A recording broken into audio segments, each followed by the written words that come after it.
Mari kita berdoa. Bapa di surga, hadirlah di dalam hati kami yang sudah terbuka untuk-Mu. Biar Roh-Mu bekerja, membuka dan mengungkapkan keajaiban daripada firman-Mu. Sehingga melalui firman-Mu hari ini kami boleh mengerti kehendak Tuhan di dalam kehidupan kami.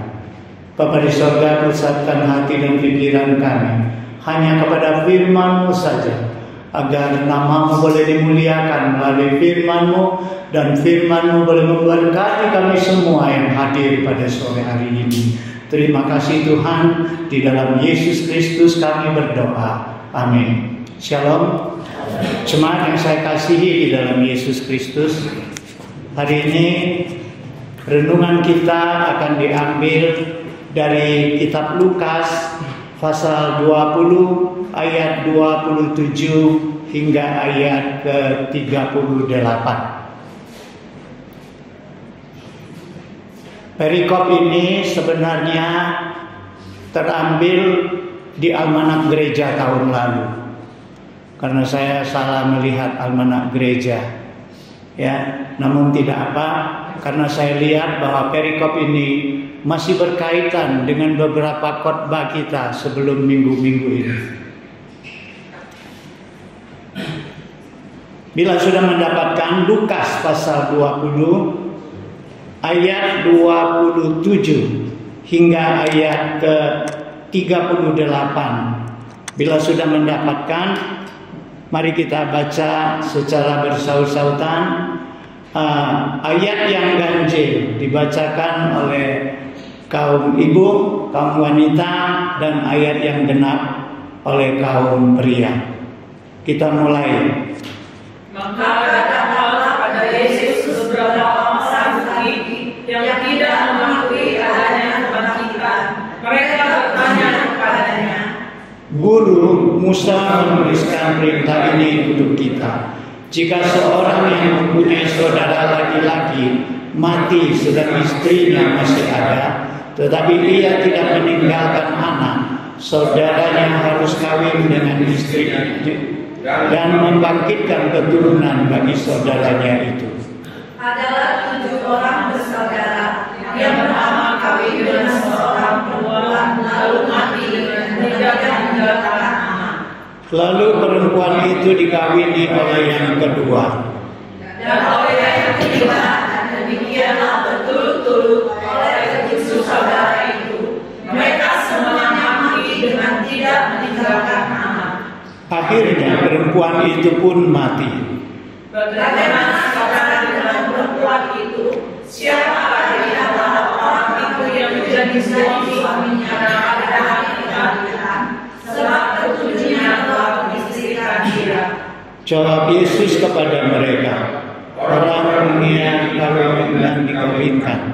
Tetapi mereka yang dianggap layak untuk mendapat bagian dalam dunia yang lain itu dan dalam kebangkitan dari antara orang mati tidak kawin dan tidak dikawinkan.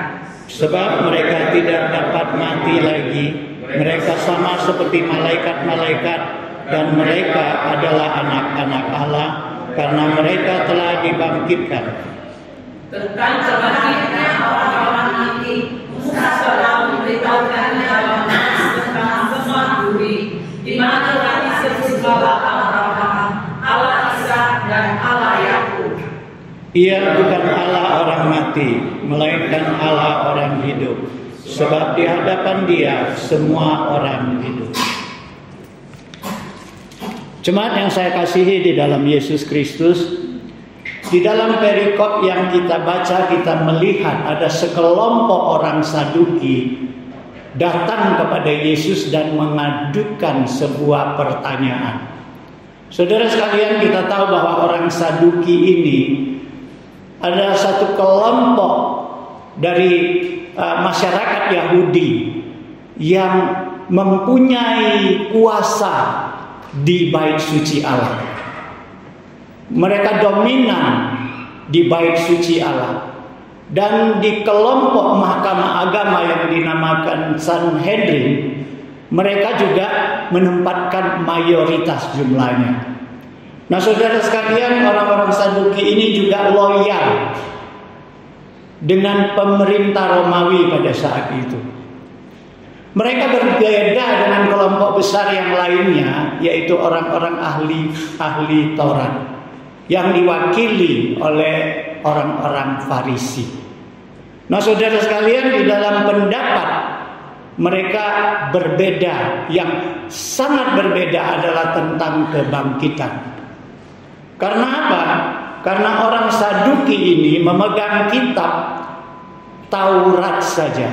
Kitab Taurat itu adalah 5 kitab di depan Alkitab kita, yaitu Kejadian, Keluaran, Imamat, Bilangan, dan Ulangan. Sementara orang Farisi, mereka memegang bukan saja Taurat, tetapi mereka juga memegang kitab para nabi. Ada lagi kelompok orang Yahudi yang menamakan diri mereka kelompok Essenes. Kelompok ini lebih menutup diri dan mereka lebih fanatik dengan ajaran agama Yahudi. Nah, saudara sekalian, demikianlah orang-orang Saduki ini datang kepada Yesus. Kita tahu bahwa di dalam Alkitab ada 3 kitab yang menulis peristiwa ini, yaitu kitab Matius, Markus, dan Lukas.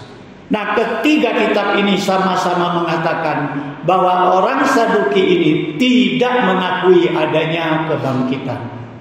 Tetapi kita melihat perikop hari ini. Mereka datang bertanya kepada Yesus tentang kebangkitan. Kalau mereka sudah mempunyai suatu komitmen atau suatu keputusan atau suatu kepercayaan sesuai dengan kitab Taurat yang mereka baca, mereka anggap bahwa tidak ada kebangkitan. Kenapa mereka datang mengajukan pertanyaan tentang kebangkitan kepada Yesus? Kita tahu bukan saja sekedar pertanyaan, tetapi mereka menonjolkan, menampilkan satu ketentuan Musa yang sangat dihormati oleh bangsa Israel pada saat itu. Ketentuan Musa itu adalah ketentuan tentang perkawinan ipar. Yaitu kalau ada seorang laki-laki punya istri, mereka tidak punya keturunan laki-laki, kemudian laki-laki ini meninggal, maka istrinya tidak dianjurkan kawin dengan orang luar keluarganya. Saudara dari suaminya harus menikahi wanita itu untuk menyambung keturunan saudaranya yang meninggal itu. Nah, saudara sekalian, orang-orang Saduki ini menampilkan peraturan atau ketentuan Musa di dalam Taurat untuk meneguhkan pendapat mereka bahwa mereka mengajukan pertanyaan ini bukan sembarang pertanyaan. Ya, ada dasarnya. Ada dasar ketentuan Musa.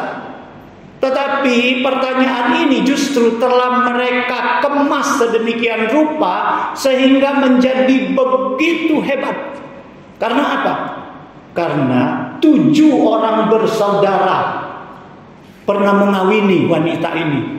Mereka satu persatu sudah mati, tidak punya anak. Nah, saudara sekalian, dan akhirnya wanita ini juga mati. Lalu pertanyaannya, mereka mengajukan pertanyaan.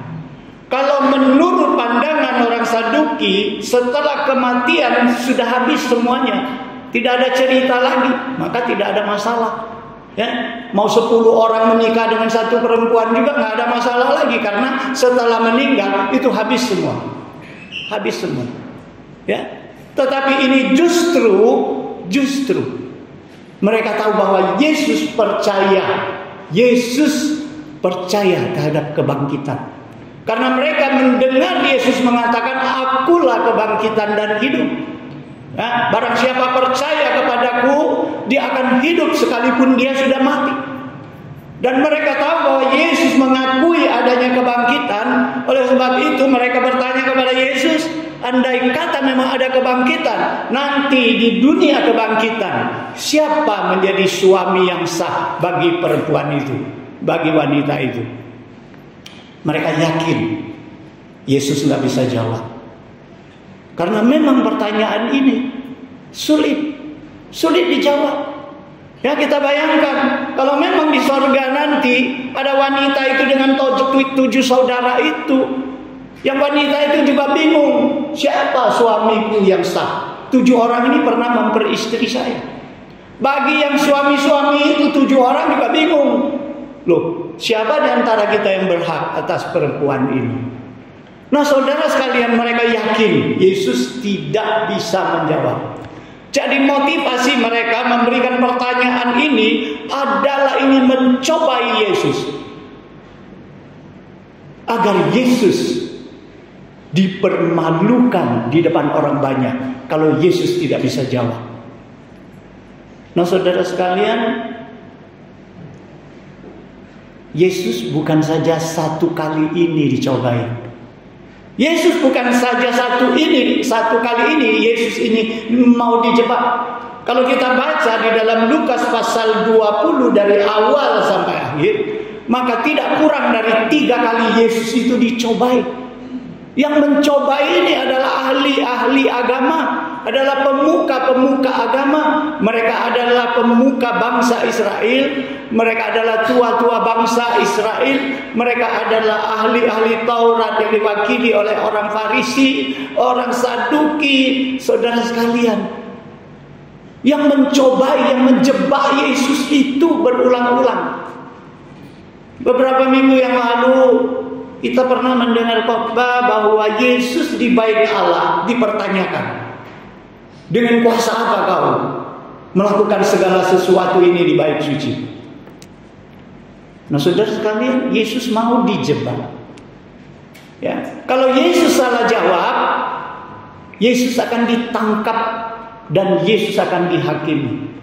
Karena apa? Karena mereka mengharapkan Yesus mengatakan bahwa dia Mesias, dia anak Allah, dengan kuasa anak Allah itu. Maka dia disebut menghujat Allah, dia akan ditangkap. Yesus dijebak.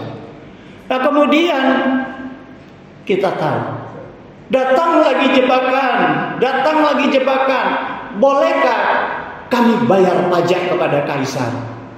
Saudara sekalian, Yesus dihadapi 2 dilema yang sangat berat. Kalau Yesus bilang harus bayar pajak, maka Yesus akan dimusuhi oleh orang-orang pengikutnya, orang-orang Israel. Karena mereka tidak suka dengan pemungut cukai, mereka anggap itu orang berdosa. Mereka tidak suka membayar pajak kepada penjajah. Saudara sekalian, tapi kalau Yesus berkata enggak usah bayar pajak, maka Yesus akan berhadapan dengan pemerintah Romawi. Yesus menghasut orang tidak usah bayar pajak. Dia akan menghadapi dan berhadapan dengan pemerintah Romawi. Saudara sekalian, Yesus mau dijebak. Saudara sekalian, dan setelah Yesus mengatasi itu, Yesus dijebak lagi. Datanglah orang Saduki ini, memberikan pertanyaan yang berat tentang kebangkitan, supaya Yesus nggak bisa jawab. Yesus dipermalukan, dan akhirnya Yesus harus mengakui bahwa memang benar pandangan kalian bahwa habis kematian tidak ada kebangkitan. Jadi selesai semua, nggak ada urusan dengan satu wanita dengan 7 suaminya itu. Nah, saudara sekalian, kita melihat di sini ada sesuatu pelajaran yang bisa kita petik. Kita melihat ada sesuatu persekongkolan antara ahli-ahli agama, pemuka-pemuka agama, sekalipun mereka berbeda pendapat. Kita sudah mengetahui tadi, orang Saduki nggak cocok pendapatnya dengan orang Farisi. Mereka nggak cocok.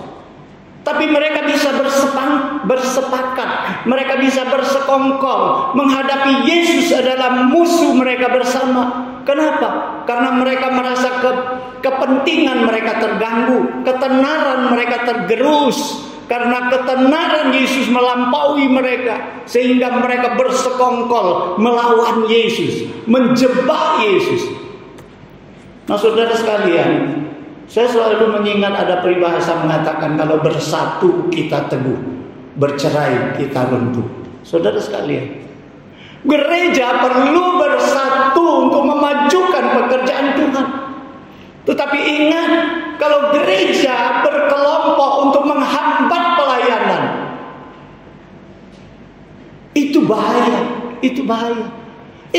juga dilakukan oleh pemuka-pemuka agama. Saudara sekalian, kita bisa melihat betapa banyak gereja yang terpecah-pecah karena apa? Karena ada persekongkolan di dalamnya. Padahal orang yang bersekongkolan itu tidak sependapat juga. Tapi untuk menghambat pelayanan mereka bisa bersekongkol. Saudara sekalian, hati-hati. Hati-hati.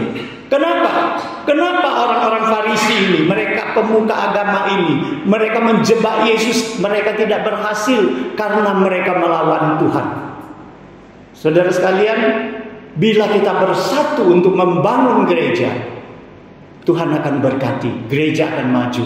Tetapi ingat, kalau kita bersatu melawan pekerjaan Tuhan, akhirnya kita pasti akan gagal.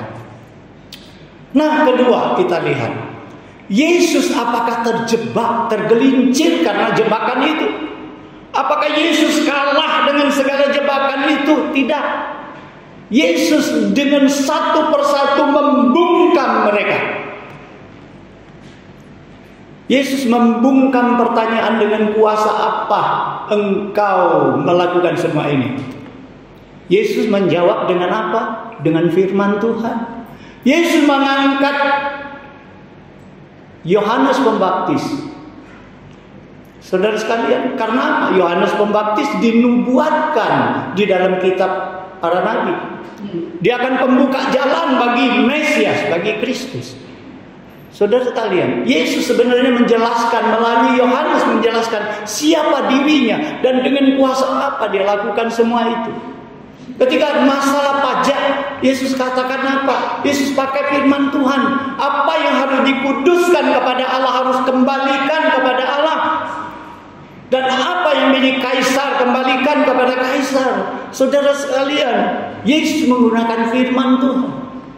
Dan bagaimana Yesus mengatasi orang Saduki? Nanti kita lihat bagaimana Yesus dengan bijaksana, dengan hikmat ilahinya untuk membungkam orang-orang Saduki ini.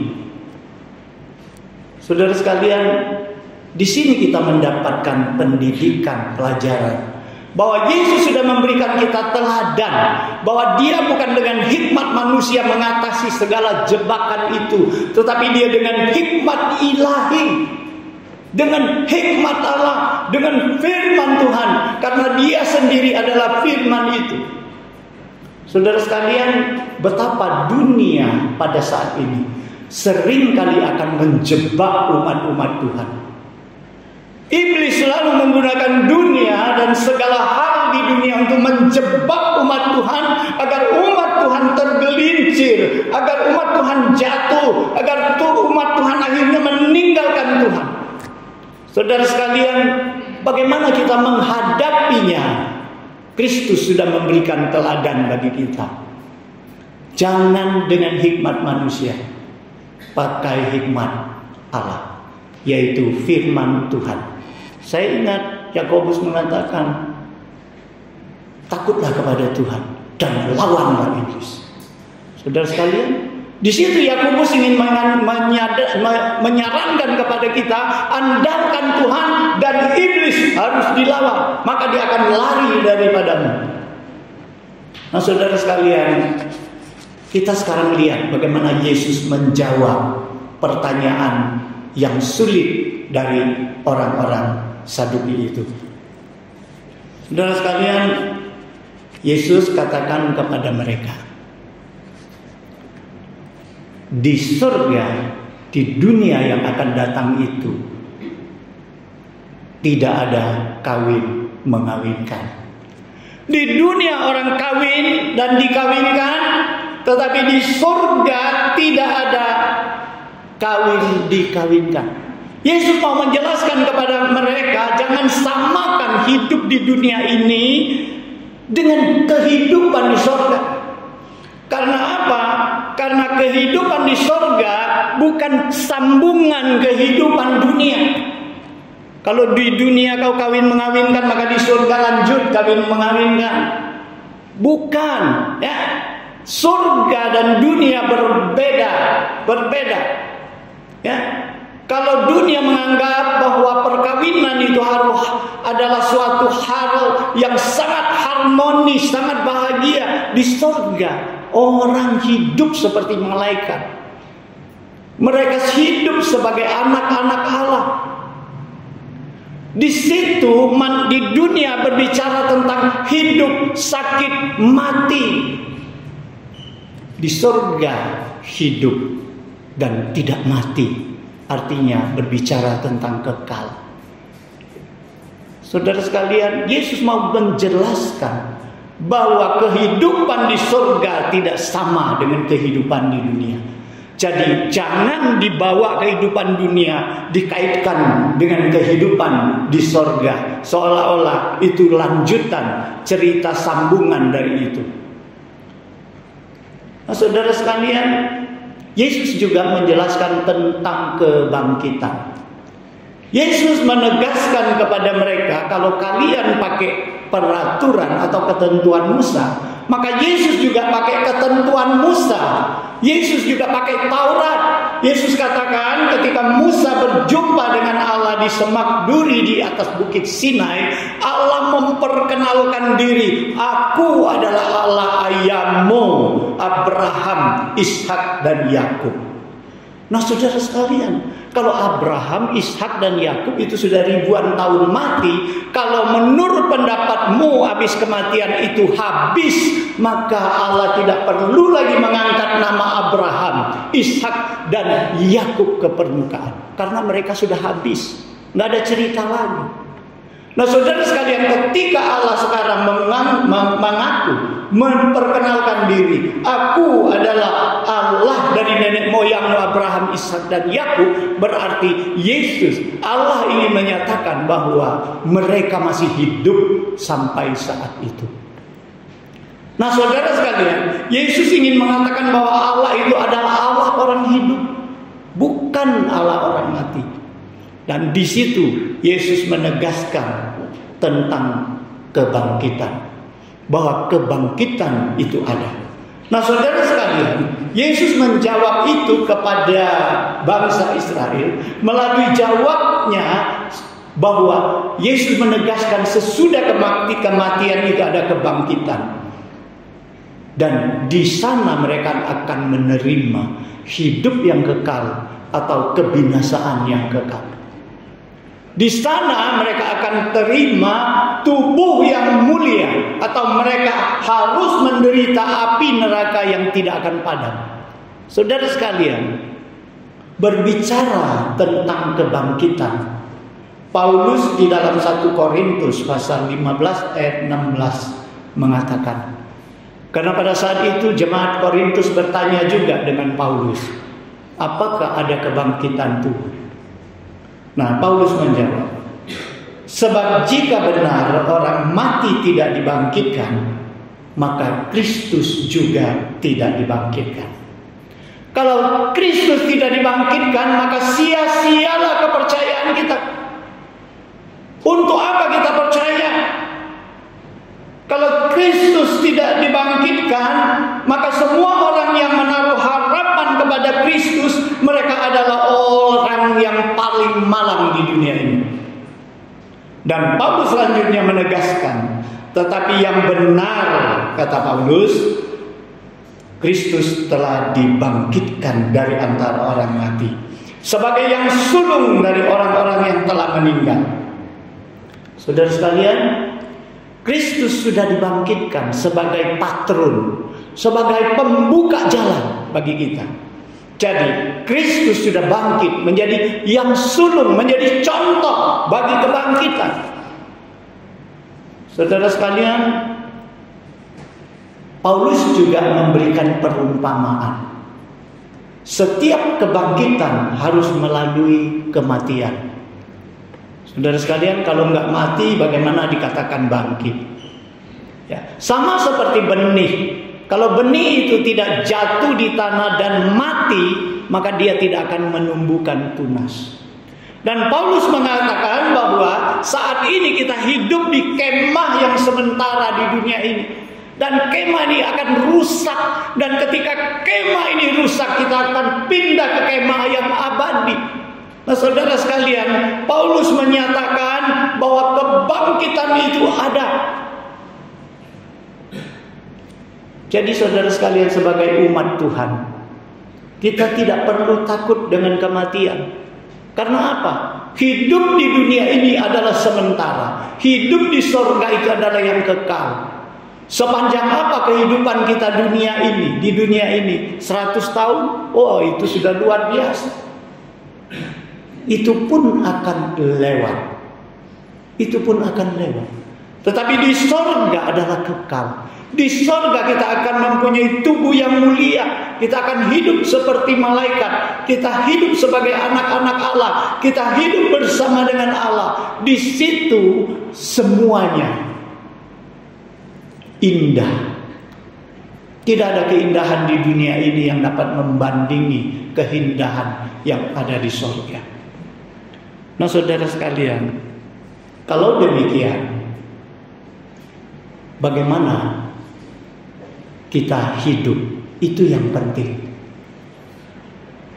Ada orang mengatakan kalau kita meninggal di ranjang itu berarti kita orang baik. Tapi kalau kita meninggal di kecelakaan, oh, itu tandanya kita berdosa. Saudara sekalian, bukan cara kematian itu yang menentukan apakah kita berdosa atau baik. Saudara sekalian, Wahyu mengatakan, bahagialah orang yang mati dan mati di dalam Tuhan. Saudara sekalian, sejak sekarang ini, sungguh kata Roh, supaya mereka boleh beristirahat dari jerih lelah mereka, karena segala perbuatan mereka menyertai mereka. Jadi saudara sekalian, hidup di dalam Tuhan. Hidup di dalam Tuhan. Itu yang penting. Saudara sekalian, di dalam jawaban Yesus kepada Saduki terdapat di ayat ke-35. Yesus setelah menjelaskan bahwa kebangkitan itu, dunia yang akan datang itu begitu indahnya. Yesus mengatakan apa? Bahwa mereka yang dianggap layak untuk mendapatkan bagian dalam dunia yang lain itu dan dalam kebangkitan dari antara orang mati. Saudara sekalian, dunia yang akan datang itu memang indah. Di sorga itu memang indah. Tetapi siapa bisa masuk ke dalamnya adalah orang-orang yang dilayakkan oleh Tuhan. Orang-orang yang dilayakkan oleh Tuhan itu orang yang bagaimana? Saudara sekalian, itulah yang Yohanes katakan tadi, adalah orang yang hidup di dalam Tuhan dan mati di dalam Tuhan. Saudara sekalian, Paulus mengatakan, memberi kesaksian, bagiku hidup itu adalah Kristus, mati adalah keuntungan.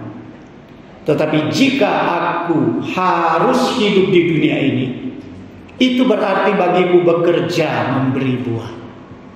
Saudara sekalian, Paulus tahu bahwa dia mati itu keuntungan, karena dia akan kembali, dia akan dibangkitkan, dia akan kembali ke sisi Tuhan, dia akan masuk ke dalam surga yang begitu sukacita. Tetapi dia tahu bahwa kalau dia diharuskan hidup, maka dia harus hidup bekerja memberi buah.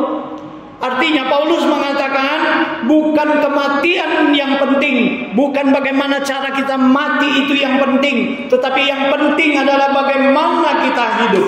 Oleh sebab itu Paulus di dalam Efesus pasal 5 ayat 15 sampai 17 mengatakan, karena itu perhatikanlah dengan saksama bagaimana kamu hidup. Jangan seperti orang bebal, tetapi seperti orang arif, dan pergunakanlah waktu yang ada, karena hari-hari ini adalah jahat. Sebab itu janganlah kamu bodoh, tetapi usahakanlah supaya kamu mengerti kehendak Tuhan. Saudara sekalian, tahun 2016 saya kena serangan jantung. Saya sudah pernah bersaksi. Pada saat saya istirahat di rumah di Palembang, di Jakarta, saya dengar ada lagu yang hidup ini adalah kesempatan. Saya sangat tergugah dengan itu.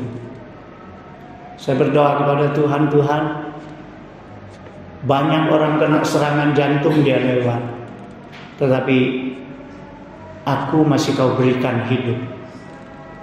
Dan aku tahu ini adalah kesempatan. Kesempatan ini berapa lama lagi aku nggak tahu Tuhan. Tapi aku tahu ini kau beri aku kesempatan hidup. Kalau kau beri aku kesempatan hidup, aku harus hidup menghasilkan uang. Di dalam lagu itu mengatakan ketika aku tidak berdaya lagi, maka aku sudah jadi berkat. Jadi hidup ini jangan kita sia-siakan. Jangan kita berikan kesempatan yang Tuhan berikan kepada kita, itu kita lalukan demikian. Jangan kita anggap kita masih muda sekarang, kita masih lama akan dipanggil oleh Tuhan.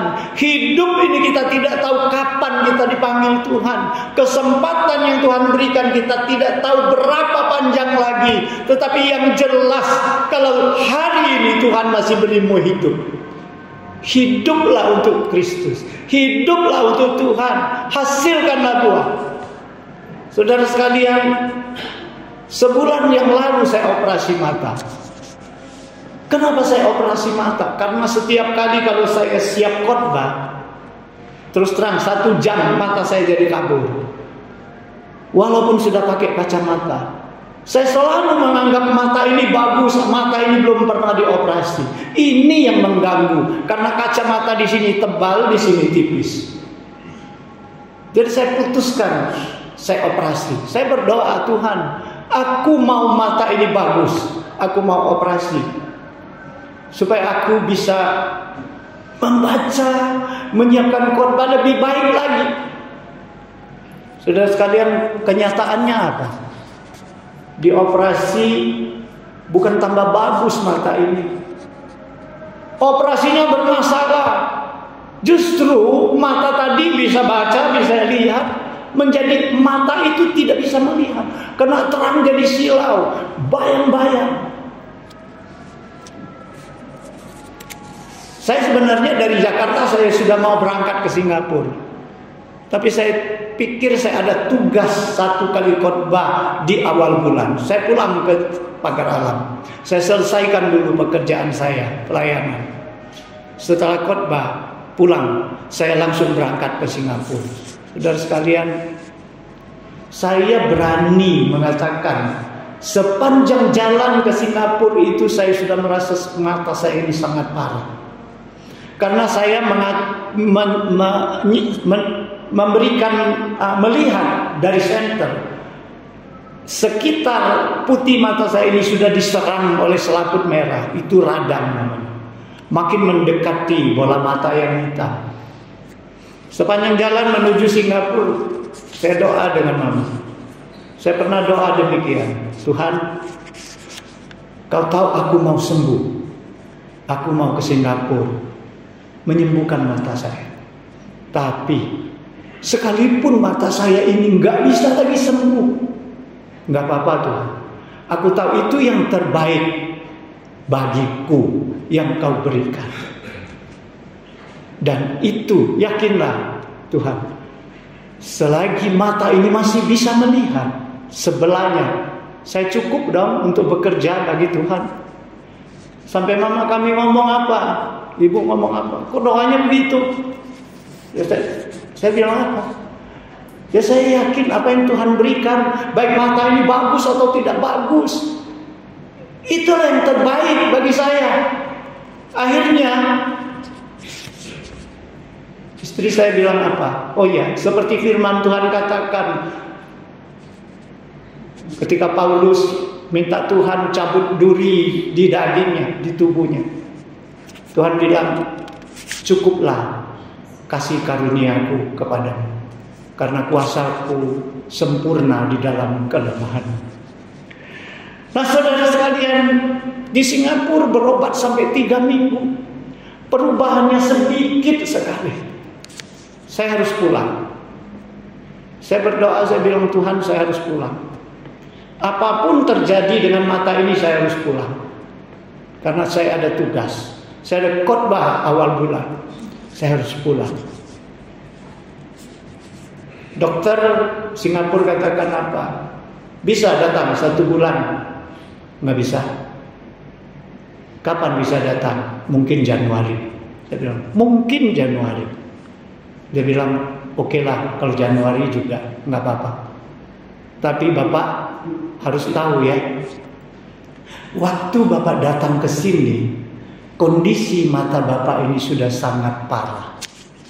Tadinya dia nggak mau ngomong, dia menghibur saja. Dia bilang bisa sembuh, tapi butuh waktu yang lama, berbulan-bulan. Nah, saudara sekalian, saya ingin mengatakan kepada kita bahwa sekarang selagi Tuhan beri kita kesempatan, selagi kita masih diberi Tuhan kesempurnaan fisik, mental, segala yang Tuhan berikan, pakailah itu untuk menghasilkan buah. Pakailah itu untuk memuliakan nama Tuhan. Jangan kita sekongkol untuk menghambat pelayanan Tuhan. Tetapi kita bersatu untuk saling membantu mendukung pelayanan ini. Jangan menilai Tuhan dengan akal pikiran kita duniawi. Tetapi pikirkanlah kerajaan surga itu dengan pikiran Tuhan, pikiran ilahi. Saudara sekalian, ketika Yesus membungkam orang-orang Farisi dan ahli-ahli Taurat, apa mereka katakan? Dan mereka tidak dapat menjerat dia dalam perkataannya di depan orang banyak. Mereka heran akan jawabnya itu dan mereka diam. Kemudian di dalam Matius 22 ayat 33, 46, orang banyak yang mendengar itu takjub akan pengajarannya.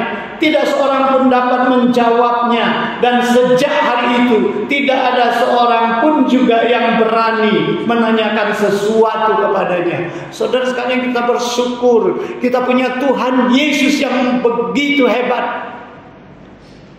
Kita mempunyai firman Tuhan yang begitu berkuasa. Belajarlah firman Tuhan.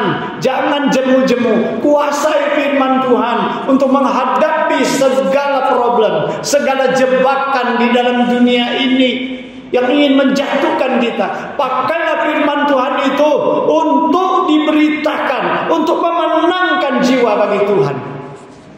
Saudara sekalian, hari ini ketika orang Saduki berbicara tentang kematian, hari ini kita harus berbicara kebangkitan. Ketika kita berbicara kebangkitan, hari ini kita harus memberikan suatu pertanyaan bagi diri kita.